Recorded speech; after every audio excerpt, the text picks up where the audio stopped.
Sénégalaises, Sénégalais, mes chers compatriotes, j'ai souhaité m'adresser à vous après les élections législatives du 31 juillet 2022, celles des hauts conseillers des collectivités territoriales du 4 septembre et l'installation du nouveau Parlement. Comme en janvier dernier pour les élections territoriales, nous sommes allés aux urnes le 31 juillet pour élire nos députés. À l'unanimité, les observateurs internationaux et de la société civile ont témoigné que le scrutin qui s'est déroulé sous la supervision des organes administratifs et judiciaires compétents a été paisible, libre et transparent, garantissant ainsi la sincérité du vote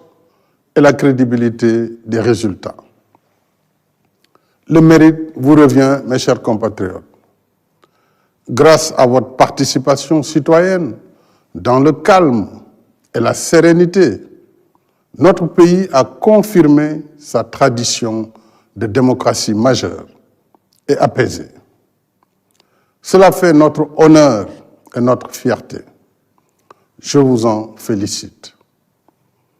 Je remercie et félicite les services de l'État,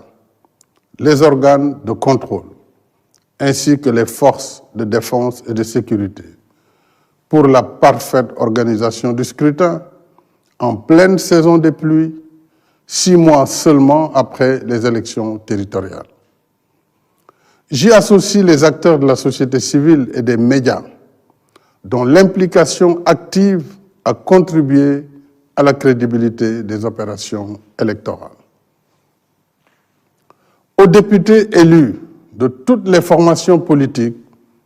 j'adresse mes vives félicitations et mes vœux de succès dans l'exercice de leur mandat.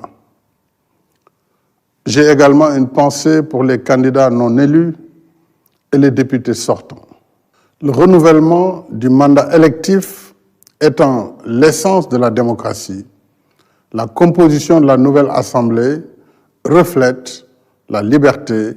et la pluralité de nos choix, mais aussi nos aspirations et nos espoirs. Cette expression plurielle mérite écoute et respect. Elle rappelle à ceux et celles qui bénéficient du suffrage universel qu'en démocratie, le pouvoir appartient au peuple et que le mandat électif n'est pas un privilège, mais une charge à échéance régulière au service du bien commun. C'est dans le même esprit que je salue le bon déroulement des élections pour le renouvellement du Haut Conseil des collectivités territoriales. L'échéance électorale du 31 juillet refermée, il n'y a plus, à mes yeux, des candidats de camps opposés, mais des représentants du peuple, élus par et pour le peuple. Il en est ainsi parce que d'est en ouest, du nord au sud, chaque voix citoyenne compte avec les mêmes droits et la même dignité. Au demeurant, au-delà de nos convictions et de nos choix individuels, nous sommes un même peuple. Nous avons la même histoire et le même destin. La nation sénégalaise reste une et indivisible. Nous sommes une seule et même famille. Le choc des idées et des ambitions ne doit jamais nous faire oublier notre vivre ensemble. Voilà pourquoi je regrette profondément les incidents survenus à l'occasion de l'élection du bureau de l'Assemblée nationale.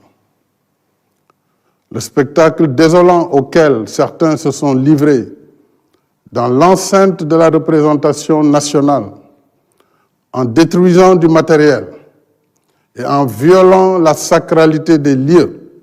foulant ainsi aux pieds des dispositions du règlement intérieur de l'Assemblée nationale, est d'une extrême gravité. indigne d'une démocratie majeure et indigne de la confiance du peuple. Ce n'est certainement pas ce que les citoyens qui ont voté dans le calme et la transparence attendent de leurs représentants. Il faut prendre garde. Dans un monde exténué par les déchirures de la guerre, de la violence et de l'extrémisme, nous devons mesurer la chance que nous avons de vivre dans la paix, la sécurité et la stabilité. Nul n'a le droit de détruire ce legs ancestral, notre bien commun. Il nous appartient plutôt de l'entretenir et de le transmettre aux générations futures. Parce que les hommes passent, mais la nation sénégalaise demeure. En vertu des charges constitutionnelles qui m'incombent, j'ai le devoir de nous rassembler autour de notre bien commun et de notre commun vouloir de vie commune, parce que c'est mon rôle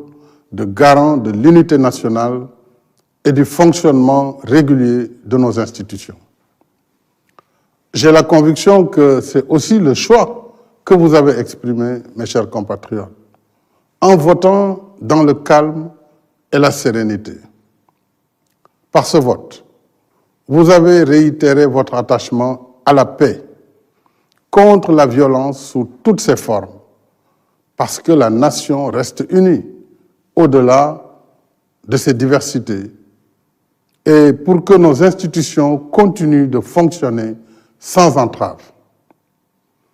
Votre message de paix, de stabilité et d'harmonie nationale doit être entendu de tous, sans exception. Alors que le monde entier est confronté à une flambée générale des prix du pétrole et des denrées de première nécessité, l'État a déjà pris des mesures sans précédent de protection sociale et de soutien des ménages pour plus de 620 milliards de francs CFA, soit 300 milliards de subventions au carburant, à l'électricité et au gaz au 30 septembre 2022. 157 milliards de renonciation aux recettes fiscales pour éviter le renchérissement des prix du riz, du blé, du sucre et de l'huile. 120 milliards pour la revalorisation des salaires des agents publics. Plus de 43 milliards de transferts d'argent en soutien à 543 000 familles vulnérables. Les mesures d'allègement du coût de la vie et de soutien à l'emploi et à l'entrepreneuriat des jeunes, la lutte contre les inondations, la cherté du loyer resteront pour moi la priorité des priorités parce que mon souci, c'est de tout faire pour rendre le quotidien plus supportable pour tous. Dans cette optique, nous avons en perspective de larges concertations avec toutes les parties prenantes, notamment les associations de consommateurs, les commerçants et tous les acteurs pour arrêter de nouvelles mesures. Ce sera une des tâches prioritaires du nouveau gouvernement que je m'apprête à former dès demain. Ainsi, et ensemble, mes chers compatriotes, j'ai confiance que nous poursuivrons la dynamique du Sénégal que nous aimons. Une nation unie où bouillonnent sans cesse la passion et la joie de vivre ensemble. Une nation plus forte et plus prospère dans la paix, la sécurité et la stabilité. Je vous remercie. Assalamu alaikum mbokku Sénégal. maa ñëw tey ngir waxtaanaat ak yéen ginnaaw xew-xew yi fi jàll yépp mu doon élection yu député yi mu doon élection yu Haut Conseil des collectivités territoriales mu doon itam taxawaay bu bees bi ñu taxawal assemblée nationale bu bees bi nga xam ne moo génne ci élection yi ma bëggoon tàmbali si di sant suñu borom di sant itam waa réew mi ci ni nga xamante ne noonu la ñu defee woote yi jàll yépp muy def ko ci jàmm def ko ci salaam waaye organiser ko it organisation bu am solo loolu nag jar nañu kañ askanu Sénégal ndax Sénégal wane na ne démocratie bu mag la démocratie bu mat la suñu administration si diiru juróom-benn weer ba si juróom-ñaari weer organiser na fi lu toll si ñetti élection ci benn at bi si weeru janvier def nañu élection mairie ak conseil départemental weeru juillet ci njeexital li ñu def élection député yi mu tombeek nawet ci weeru septembre ci taxawaayu weer wi ñu def itam élection au conseil des collectivités territoriales élection yooyu yëpp nag li muy nekk xëccoo li muy bëri jafe-jafe ñu organiser ko ci dal ci démocratie askan wi it wane si mat gu mat sëkk ku ne tànn la nga xam ne moo la doy moom nga bëgg tànneef boobu moom la ñu jot ci résultat yi ginnaaw bu ma santé askan wi danaa sant administration ak waa tribunal yi nga xam ne ñooy àtte élection yi sant itam force de défense et de sécurité muy l'armée police gendarmerie ngir sécurité bi nga xam ne indi nañ ko ci élection yi waaye sant itam ñii ñu tuddee observateur nga xam ne ñooy yurndu élection yi ñii jóge ci biir réew mi ñii jóge bitim réew sant parti politique yi nga xam ne ñoo nekkoon ci jongante bi waaye itam sant nag presse bi nga xam ne ñoom ak société civile su leeraay amee ci élection seen loxo jotale na si kon mel na nu Sénégal démocratie bi wala boog aada bi ñu amoon ci wàllu démocratie wane war nañ ko ci élection yi muy élection yu leer nañ yu amul benn sikki sàkk waaye surtout élection yi ñu dox ci jàmm kon ginnaaw nag taxawal nañ assemblée nationale bu bees maa ngi jox sama ndokkale ñi nga xam ne ñoom la ñu fal ñu nekk ay ndaw réew mi di leen ndokkale ci pal googule nga xam ni askan bi wane na ne moom mooy kiy joxe maa ngi am itam xalaat ci ñi nga xam ne ñoo nekkoon i député te war a génn ndax démocratie itam noonu la ñeneen itam dem nañu ci jàmmarloo bi waaye yàlla def na amuñu démocratie nag saa yu nekk day am jàmmarloo ñii dugg ñii génn ñii am ñii ñàkk noonu la mbir mi doxe waaye bu ñu gisee li xew fan yi ci taxawalu bureau bu bees bu assemblée nationale maa ngi ñaawlu lool xew-xew yi nga xam ne gis nañ ko ci assemblée nationale xew-xew la yoo xam ne rafetul ci deru Sénégal rafetul ci dayo démocratie Sénégal ndax fitna ak ñaawteef yoo xamante ni bokkewul dara ak li askan ba wane moom la ñu gis muy xajamal suñu démocratie ñaawteef yooyu nag ñu ngi ñaan ñi nga xam ne ñoo ko def ñu xam ne penc ndaw réew mi kuréel la gu mag ci Sénégal kuréel la gu am solo ndax assemblée nationale moom moo yor budget yi ñuy doxalee réew mi su budget amulee dara du dox ñiy faju duñu mën faju ñiy fayeku weer duñu mën fayeku weer ñiy béy duñu am lu ñu leen jàppale kon loolu du ay caaxaan loolu nag jàpp naa ni am na ba pare waaye li may ñaan député yi nga xam ne léegi toogalatuñu fa parti waaye ñoom ñoo fa toogal askan wi ñu xam dayowaay boobu respecté it bërëb ba ndax bërëb ba même gouvernement amul sañ-sañu ñoo dugg ku ne am na fu ñu la teg lu dul ñoom ñi nga xam ne ñoo yor woote bi ñoo fa war a nekk kon nag dañ fa war a nekk nekkin bu rafet nekkin boo xam ne méngoo na ak askan wi lii nga xam ne jox na ko kenn ku nekk ci ñoom ci kóolute bu loolu weesoo may fàttali si ne charte réew mi de am na lu ma teg en tant que njiitu réew muy war di saytu doxalinu réew mi ak doxalinu kuréelu réew mi loolu fala budda il faut que ma topp ko ba lépp luy démocratie ak luy xajamal démocratie wala doxalinu kuréel yooyu dara mën ko gàllankoor bañ ko gàllankoor maa ngi ñaan nag député yépp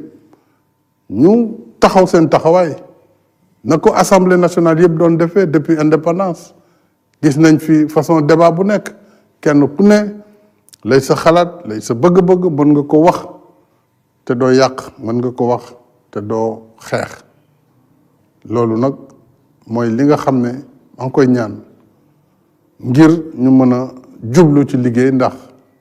lu matul weer dinañ war a def session budgétaire muy budget réew mi war nañ dem waxtaanee ko dafa laaj ñu def ko ci dal def ko ci yar ak teggin du tere kenn ku nekk li nga xam ne mooy sa ngëm-ngëm nga wéy di ci dox loolu fas yéene naa ko dox ndax charte bi moo ma teg maanaam responsabilité boobu ginnaaw loolu mbokk yi dañu nekk ci jafe-jafe àdduna jafe-jafe yoo xam ne wër na réew yépp ndax ci mbas mi ñetti at a ngi ni fenn fu ne ñu ngi fay gis ay tolof-tolof ci wàllu liggéey ci wàllu koom ak ci wàllu dundinu askan wi waaye terewul jafe-jafe yooyu li ñuy tar-tar sama gouvernement yëkkati na alal ju takku ju toll ci juróom-benn téeméeri milliards ak ñaar fukki milliards yoo xam ne dañ ko dugal ren ngir teggi yenn jafe-jafe yi teggil ko askan wi ci loolu ñetti téeméeri milliards yëpp ñu ngi ko yóbbu ci wàllu courant bi ak gaz bi ak mbirum gasoil ak essence te loolu mu ngi yem ci weer wi muy le 30 weeru septembre téeméeri milliards ak juróom fukk ak juróom-ñaar gouvernement bi daf ko teggilu ci ay lempo ak i taxe yoo xam ne dañ ko teggi ngir njëg yi ci seen bopp mën a woyof wala bañ a dis lool muy njëgu suukar njëgu mburu njëgu ceeb ak lu mel noonu ginnaaw téeméeri milliards ak juróom fukk ak juróom-ñaar yooyu ñu yëkkatiwaat lu toll ci téeméeri milliards ak ñaar fukk milliards yokku peyoru liggéeykat yi liggéeyal nguur gi état bi jëlati ba tey ñeent fukki milliards ak ñett ak lu topp jagleel ko lu toll ci juróomi téeméeri junni ak ñeent fukki junni ak ñett ci ay njaboot yoo xam ne yitteelu nañ ko lool ñu def ko ay transfert kenn ku ci ne njaboot gu ne jot ci fukki junni ak juróom-ñett waaye loolu yëpp xam naa ne am na solo waaye xeeb naa ko nag lool xeeb naa ko ba tax na gouvernement bu bees bii may bëgg a teg ëllëg bu ci yàlla ànde incha allah sas bi ma koy sas bu gën a tar mooy mu indi saafara indi ay saafara ngir gën a wàññi njëg yi wàññi luwaas bi ak yokk xëyu ndaw ñi yokk itam li nga xam ne mooy jàppale bi ñu war a jàppale jigéen ñi ak ndaw ñi ci wàllu entrepreneuriat xeex itam continuer di xeex mbënd mi nga xam ne bu nawet amee solo comme nawetu ren bi dana indi ay yàqu-yàqu yu bëri loolu incha allah bu ci yàlla àndee mooy jéego yi gouvernement bi njëkk a def man ci sama jëmm bopp fas yéene naa woote kuréel yi ñi yor wàllu consommateurs yi di si dox ak commerçant yi ak importateurs yi lépp ñu am waxtaan ngir effort yi état bi di def ak sacrifice yooyu mën a yegg si law ba ci askan wi yëpp lii daal mbokk réew mi moo doon kaddu yi ma bëggoon indi tey waxtaanee ko ak yéen ndax gëm naa ni Sénégal bi ñu bëgg muy réewu jàmm ak salaam ñu bokkoo booloo gën a am doole ku nekk yokk ba yëg ko ci dal ak ci tey maa ngi leen di gërëm di leen sant te di leen balu àq wasalaam